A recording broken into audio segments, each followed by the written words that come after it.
So finally nasa kaldero na siya, no? So tara, samahan nyo ako. Maggagatong tayo ngayon. Magpapadinas tayo ng kahoy. Yan. So let's go. So finally dumingas na. Yan. Dumingas na siya. Yan, makikita nyo, lakas na ng apoy. Kunin ko yung gulay. So ito guys, yung gulay natin. Yan, sasalang na natin siya. Lalagyan lang natin siguro mga 2 plangga ng tubig.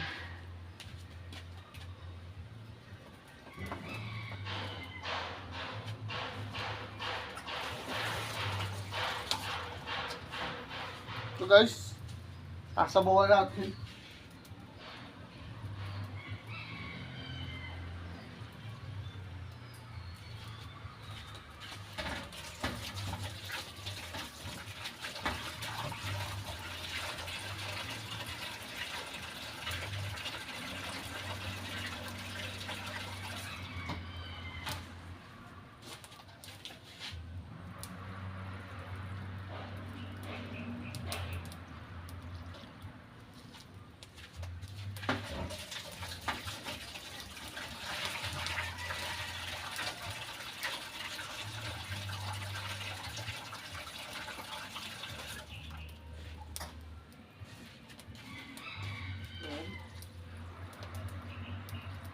Shoutout nga pala kay Ma'am Lina.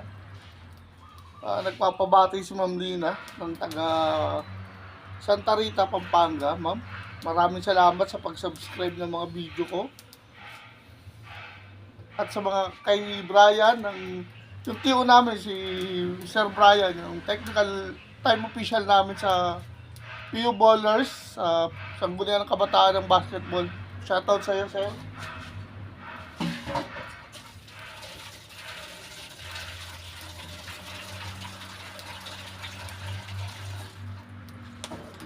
At shoutout din pala sa nag-iisang maganda kong anak. Yan. Kay Hana.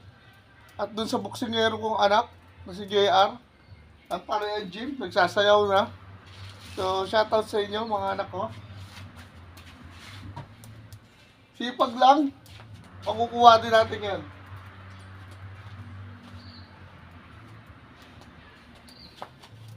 So, ayan guys. Malakas na yung apoy. Kita nyo, parang may pag na. Pagkulo niyan, after 15 minutes, pagkatapos kumulo, ano na yan?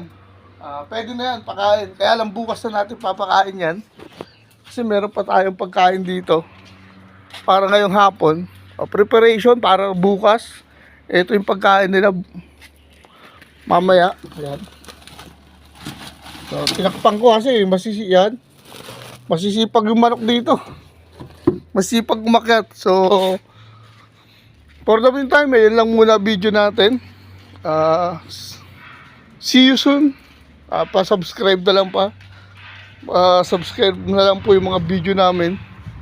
At ngayon, ang tanong, sino pa ang gumagamit ng kahoy sa pagluluto? Okay, subscribe nyo lang po and comment sa aking video sa Papa Eng Vlog. See you!